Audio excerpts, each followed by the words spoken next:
به نام خدا. سلام، وقت شما بخیر. من کیوان نقره‌کار امروز با شما خواهم بود در یک مناظره علمی دیگه. این بار قصد داریم به دریاچه ارومیه یک سفر داشته باشیم. دریاچه‌ای که اخیراً شنیدیم، نمیدونم واقعا بشه این جمله رو براش گفت یا نه، که داره میمیره و حالا تمام مواردی از این دست که تاثیرگذاری خشک شدن این دریاچه داره، چه اقداماتی قرار انجام بشه و چه انتقادات یا مواردی به این موضوع برمیگرده. قرار امروز راجع به این موضوع صحبت بکنیم. مناظره علمی رو خواهید شنید، کاری از گروه دانش و فناوری رادیو اینترنتی ایران صدا. با ما همراه باشید.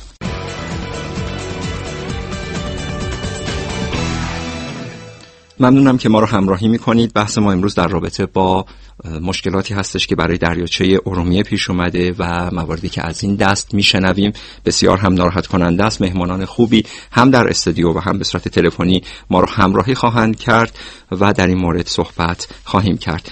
اولین مهمون امروز ما آقای دکتر علی نظری دوست، مدیر طرح حفاظت از تالاب‌های ایران هستند که در استودیو حضور دارند. آقای دکتر سلام، وقت شما بخیر.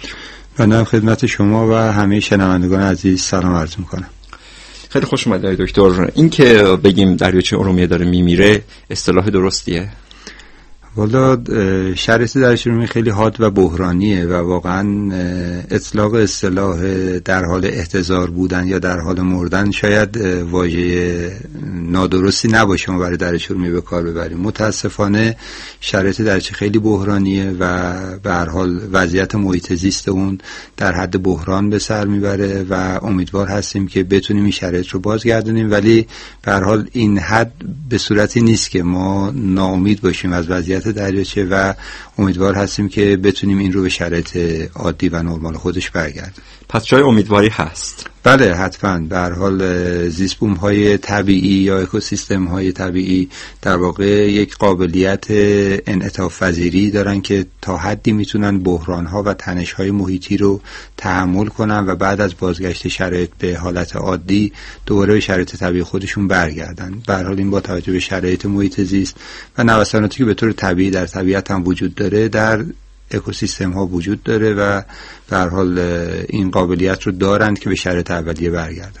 من داشتم عکسای دریاچه ارومیه رو میدیدم توی وبلاگ‌ها و وبسایت‌ها، اینا رو مقایسه می‌کردیم، می‌دیدیم جزیره‌هایی که حالا داخلش هست و گویا مسکونی هم حتی بعضیاش بوده، مثلا سال 76 رو مقایسه کرده با 80 83 88 و می‌بینیم که چقدر این سطح پایین رفته و بعضی از این جزیره‌ها اصلا پیوسته به خشکی‌های اطراف. فکر می‌کنید این مشکل اصلا از کجا شروع شده تا حالا بخوایم به راه حل داشتن برسیم؟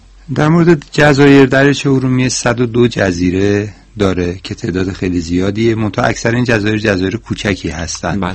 و 4 جزیره بزرگ داره. جمع مساحت این جزایر که داخل دریاچه ارومیه هستش حدود 7600 هکتار هست که این جزایر با هم فواصلی دارن. بعضی از این جزایر با کم شدن آب با توجه به شکل زمینی یا توپوگرافی بستر دریاچه به هم متصل میشن که این اتفاق در حال حاضر افتاده. در لازم مسکونی بودن این جزایر مسکونی نیستن، ولی حیات وحش مختلفی دارن، پوشش گیاهی و گونه‌های جانوری مختلفی در این جزایر وجود داره. در بعضی از این جزایر جمعیت بالاتری دارن که در واقع با کم شدن آب این جزایر به هم متصل میشن و اتصال این جزایر به هم دیگه به هر حال مسائل عدید مدیریتی ایجاد میکنه که قاعدتاً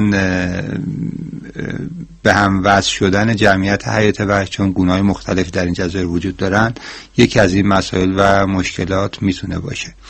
اما اینکه این مسائل از کجا شروع شده و بحران دریاچه ارومیه از کجا شروع شده، به هر حال باید به یک تاریخچه بلند مدتی ما اشاره بکنیم. خب آقای دکتر سلام عرض می‌کنم خدمت شما. آقای دکتر کهرم سلام عرض می‌کنم قربان. وقتتون بخیر باشه. ممنونم که ما رو همراهی می‌کنید. آقای دکتر بحث ما راجع به دریاچه ارومیه هست دیگه، خود شما بهتر از همه میدونید. صحبت‌های خوب شما رو میشنویم. اختیار دارید. عرض شود که من متاسفانه صحبت‌های نقض جناب دکتر نظری دوست رو از دست دادم به خاطر اینکه ارتباط قطع شد. منتها بنده اجازه فرمایید نظرات خودم رو فارغ از مسائلی که مطرح فرمودن عرض بکنم. اگرم تکراری هست به خوبی خودتون ببخشید. ببینید دریاچه ارومیه رو بنده 38 ساله که میشناسم، یعنی روزگاری که عمق آب حدود 12 یا 13 متر بله. و 102 جزیره ما در این دریاچه داشتیم و ما میرفتیم اونجا، باور کنید مشتمون رو که داخل آب میکردیم چند تا از اون آرتمیاهای خوش رنگ با 11 جفت پا توی دست ما بود. اون زمان شوری آب بین 80 تا 110 گرم در لیتر بود. خب زمانی شد که این شوری به فوق اشباع رسید، یعنی 320 گرم در لیتر. یعنی این که این تصور بفرمایید که یه تنگ آب رو اگر دریاچه ارومیه شما برمی داشتید و میگذاشتید بخار میشد، 340 گرم نمک تای این بود، انواع نمک ها. اون روزگار خوش دریاچه ارومیه رو که بنده به خاطر دارم، 40,000 بال فلامینگو می اومدن اونجا تخم‌گذاری میکردن در جزایر دو قزلر، در جزایر نهگانه، در جنوب دریاچه ارومیه و حدود 20,000 بال هم پلیکان.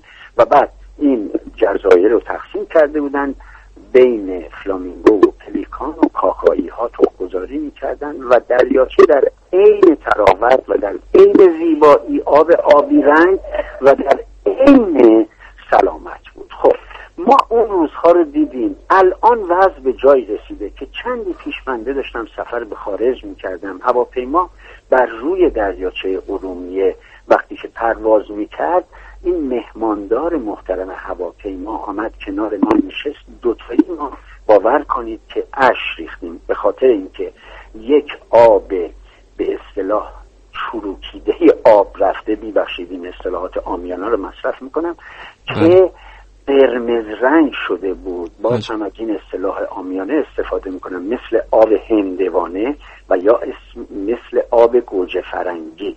و در اطراف این جزیره به کیلومترها یک رسوبات نمکی سفید رنگ بود که نشون میداد کیلومترها این دریاچه به اصطلاح پسروی کرده. و اتفاقاً به فاصله 10 دقیقه هواپیمای ما بر روی دریاچه وان رسید. وان ترکیه بله، در شرق ترکیه قرار گرفته و این دریاچه از نظر مساحت تقریبا هم مساحت دریاچه ارومیه اون روز بود، با تمام تراوت و زیبایی و سلامت با رنگ آبی. خب ما چه کردیم؟ چه پیش آمده که دریاچه ارومیه رو به این وضع ما داریم میبینیم؟ اجازه بفرمایید دیدگاه خودم رو خدمتتون خواهش میکنم، بفرمایید. ببینید، ما درسته در یک مملکتی زندگی میکنیم که این مملکت در کمربند خشک جهان هست و ما مناطق خشک و نیمه خشک رو داریم. اگر بنده یادم بیاد کتاب‌های دبستان، یکی از پادشاه‌های هخامنشی گفته بود خداوند این کشور را از دشمن، خشکسالی و دروغ حفظ کنه. این سه تا هنوزم دشمن ما هستن، هم دشمن رو داریم، هم خشکسالی رو داریم، خدا نکرده هم دروغ رو متاسفانه در سطح جامعه داریم. ببینید، خشکسالی بنابراین همیشه بوده در مملکت ما، ولی در ظرف 2500 سال که از تاریخ اون هخامنشی ها میگذره به نظر میرسه که ما کاری نکردیم، که هیچ، آمدیم و یه غمی هم به غمهامون اضافه کردیم. ببینید در سطح جهان حدود 850 میلیمتر به طور متوسط باران دریافت میکنن، ما 250 میلیمتر، یعنی خشکیم، نیمه خشکیم. اینا همه هست، ولی نمیشه تمام تقصیر رو به گردن به اصطلاح خشکسالی انداخت. همیشه مملکت خوش بوده، ولی ما هم چه کردیم با این دریاچه ارومیه؟ عرض میکنم 35 تا 100 ما احداث کردیم بر روی این رودخانه هایی که دریاچه ارومیه رو مشروب میکنن. 10 تام در سطح در دست ساختمان هست عزیز من. ببینید دریاچه ارومیه 5.5 میلیارد متر مکعب آبش رو از رودخانه ها تامین میکرد، 0.5 میلیارد رو از چشمه ها و گذرها و آبراه ها و حدود 1 میلیارد متر مکعب هم آب باران و تگرگ و برف، یعنی میشه 7 میلیارد متر مکعب. ما جلوی اون 5 میلیارد و نیم رو گرفتیم و الان بیش از 1 میلیارد از طریق رودخانه ها به دریاچه ارومیه وارد نمیشه. تازه اگر 7 میلیارد متر مکعب وارد دریاچه ارومیه بشود، این دریاچه با عظمت ایرانی که بنده اسمش گذاشتم فیروزه ایران، برای اینکه یه روزی رنگ فیروزه نیشابور بود، به وضع خودش میمونه. یعنی اینکه الان اگر 7 میلیارد متر مکعب آب واردش بشه به همین وضعی که هست میمونه، به خاطر اینکه تبخیر اونجا زیاده و این تبخیر بیش از حد آبم شوره و باعث از بین رفتن مقدار زیادی آب میشه. این یه مسئله است. مسئله دیگه این که ما آمدیم بدون مطالعه، بدون ارزیابی زیست محیطی، یه جاده به نام جاده شهید کلانتری رو احداث کردیم. ببینید عزیز من، در داخل یک بدن آبی مانند خلیج فارس عزیز، مانند دریای مازندران در شمال و یا دریاچه ارومیه که بزرگترین دریاچه داخلی ایران هست، یک جریان آبی در جریان هست مثل گردش خون در بدن ما. این خون وقتی که در بدن ما گردش میکنه چند تا کار رو انجام میده. یکی غذا میرسونه به بافت‌ها، یکی اکسیژن میرسونه و دیگر اینکه تعادل حرارت رو میکنه. مثلا خون میاد تو گوش ما، خنک میشه میره در داخل کلیه و یا کبد گرم میشه. در داخل دریاچه هم همینطوره. این بزرگراه شهید کلانتری که ما کوه و کندیم ریختیم در داخل دریاچه ارومیه، جلوی گردش آب رو گرفته. در نتیجه قسمت‌های جنوبی که 65% از سطح دریاچه ارومیه رو تشکیل میده، این قسمت‌ها داره باطلاقی میشه، داره مردابی میشه و ما این رو از دست میدیم. با کمال تأسف اظهار نظرهایی هم که در زمینه این دریاچه میشه. نماینده محترم ارومیه در مجلس شورای اسلامی برگشتن فرمودن این دریاچه خیلی بزرگه، برای مدیریت راهش اینه که کوچیک بکنیم و کوچک کردنش هم راهش این است که ما نمک ها رو از داخل این ببریم. آخه خدا شاهد، شبیه به جوک و یا شبیه به یه لطیفه است این مسئله. کدوم جای دنیا اومدن نمک اون وقت میلیاردها تن رو بعد دارن کجا بریزن که اون وقت دریاچه چی بشه؟ شما باور کنید 9 کیلومتر طبق تحقیقات زیر سطح دریاچه ارومیه، زیر عمق دریاچه ارومیه کفش نمکه. یعنی رودخانه هایی که وارد دریاچه ارومیه میشن آب شیرین دارن عزیز من، ولی وقتی میرسن اونجا شور میشن به خاطر بستر. شما در مصب این رودخانه ها مانند مثلا سیمین رود و زرین رود و تلخ رود و باراندوز چای میدیدید که جانوران اومدن مردن. چرا؟ مثلا قورباغه و ماهی با این رودخانه منتقل شده تو آب شیرین، همچی که به دریاچه ارومیه رفته مرده. اینجور اظهار نظرها یا اینکه میگوین ما ابر رو بارور بکنیم، دریاچه رو زنده بکنیم. آخه این کجای دنیا دریاچه‌ای حتی استخری با بارور شدن ابر امکان داره؟ یا میگوین از دریای مازندران آب رو منتقل بکنیم با کانال ببریم اونجا، یا از رودخانه ارس. والله اینها مسائل مهندسی فنی بسیار بسیار پرهزینه داره. حالا شما به بنده میفهمید خب با این شرایط چه بکنیم؟ بنده یه راه حل خیلی ساده عرض میکنم. وزارت محترم نیرو که این همه سد ساختی، بعدش هم میگی تش آبی نداره. اگر آب نداره پس واسه چی انقدر سد ساختید شما؟ رو کدوم اینها ارزیابی زیست محیطی انجام گرفته؟ شما بیایید پس فردا که نیمه های اردیبهشت هست و پشت این سدها به امید خدا به لطف بارش های بهاره و پاییزه نسبتاً پر آب شده، شما از هر سدی 20% رو حقابه دریاچه ارومیه تعیین بفرمایید بدید به دریاچه ارومیه. اگر چنانچه این دریاچه احیا نشد و یا این که به طرف احیا شدن قدم بر نداشت، اون وقت شما برید نمکشو بکشید و یا هر طرح بسیار بسیار کودکانه دیگر. من میدونم که نظر این آقایون خیره، ولی یه ضرب المثل انگلیسی خیلی زیباست، میگه راه جهنم به توسط نیت‌های خوب سنگفرش شده. ما این رو برمیگردیم به فارسی خودمون میگیم آمدن زیرا ابروشو بردارن چشمشو کور کردن. این اظهار نظرهای غیر متخصصانه، غیر کارشناسی، غیر از این که وبالی بشه برای دریاچه ارومیه و نظرها رو از مسائل اصلی منحرف بکنه، کار دیگری انجام نمیده.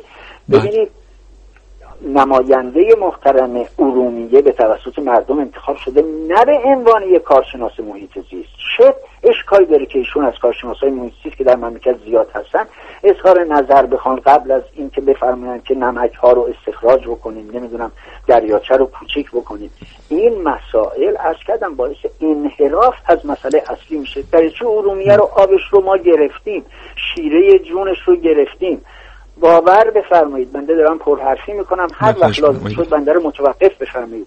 باور بفرمایید هر سیبی که در اطراف دریاچه ارومیه این میرویه و ما در تمام ایران از طعمش استفاده میکنیم، هر حبه انگور زندگیش رو، وجودش رو، مزهش رو مدیون دریاچه ارومیه. الان شما ببینید در اطراف دریاچه ارومیه از انگورکاران بپرسید که الان چاه‌هایی که میزنن چند متر عمق داره، به تدریج میره پایین پایین پایین پایین و نهایتاً به آب تلخ میخوره.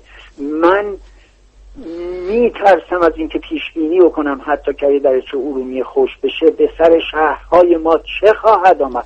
برید در مقیاس کوچکتر ملاحظه بفرمایید که وقتی که هامون خوش شد، همون هامونی که باد میامد روش آب رو بر میداشت، تراوت و زیبایی و صفا و حیات به زابل میداد، خاک و شن و رست و برداشت برد توی خلق مردم کرد، پشت منازل. چقدر از انبوه از این ماسه های بادرفت شد و آنچه که در کف دریاچه هامون بود به سر و روی مردم ریخت. کشاورزی ها نابود شد، باغداری ها نابود شد، گاوداری ها از بین رفت. حالا احساس بکنید دریاچه ارومیه که 165 کیلومتر خب خیلی هم دیگه بزرگتر و حدود 57 کیلومتر عرض، وقتی این خشک بشه اون نمک هایی که اون کف هستن به روز مردم چه خواهند؟ نه تنها مملکت ما بلکه عراق و ترکیه هم آب و هواش و خاکش و حالا حیات وحشش متأثر خواهد شد. شما رو به خدا بیاید منطقی فکر بکنید. دریاچه ارومیه ارزشش بیش از اونه که یه عده‌ای غیر متخصص بشینن در موردش تصمیم. حالا انشالله هدف از همین برنامه ها همینه در حقیقت بشه متخصصان. من واقعا قدردانی میکنم از چنین برنامه های در رسانه های ملی که اینطور حساسیت نشون میدن. الان روزنامه ها از شود که رادیو، تلویزیون، انواع رسانه های دیداری، شنیداری، نمیدونم نوشتاری نیستن که به این موضوع نپردازن و این تنها قوت قلب منه. این تنها قوت قلب منه که باعث آگاهی مردم میشه و این مردم هستن که صدای اعتراضشونو به گوش دولت میرسونن. در نظر داشته باشید که چندی پیش هیئت محترم دولت در ارومیه بودن و عده‌ای از مردم علاقه‌مند تجمعی کردن اطراف دریاچه ارومیه و اظهار نگرانی کردن و همون موضوع باعث شد که همون روز با حضور رئیس جمهور یک جلسه تشکیل شد برای رسیدگی به وضع دریاچه ارومیه. ببینید مردم چقدر پیش آمد. بله همینطور مردم چقدر آگاهن و البته رسانه مثل شما. همینطور. آقای دکتر ممنونم از شما. ما آگاهی مردم. خواهش می‌کنم. آقای دکتر ممنونم از صحبت‌های شما. ما در خدمت آقای دکتر علی نظری دوست هستیم، مدیر طرح و حفاظت از تالاب‌های ایران و برنامه رو از طریق رادیو تعقیب می‌کنم، استفاده می‌برم. شما لطف دارید، ممنونم از شما. ولی آقای دکتر می‌خواستن، آقای دکتر نظری دوست می‌خواستن پاسخ برخی از به هر حال سوالات شما رو بدن. نمیدونم شما روی خط میمونید یا اینکه اگر لازمه بنده در خدمتتون هستم. خواهش می‌کنم یه چند دقیقه اگر بشه. من میدونم شما یه مقدار محدودیت زمان هم دارید اما در خدمتتون باشیم چون برخی سوالایی که گفته شد یا برخی از نظراتی که شما داشتید خب برمیگشت به خودمون. بله. و حالا آقای دکتر اینجا هستن و پاسخ میدن. نقد و بررسی، بحث و نظر در مناظره علمی. با تشکر از همراهی شما دعوت می‌کنیم ادامه این گفتگو را در صوت تکمیلی اول بشنوید.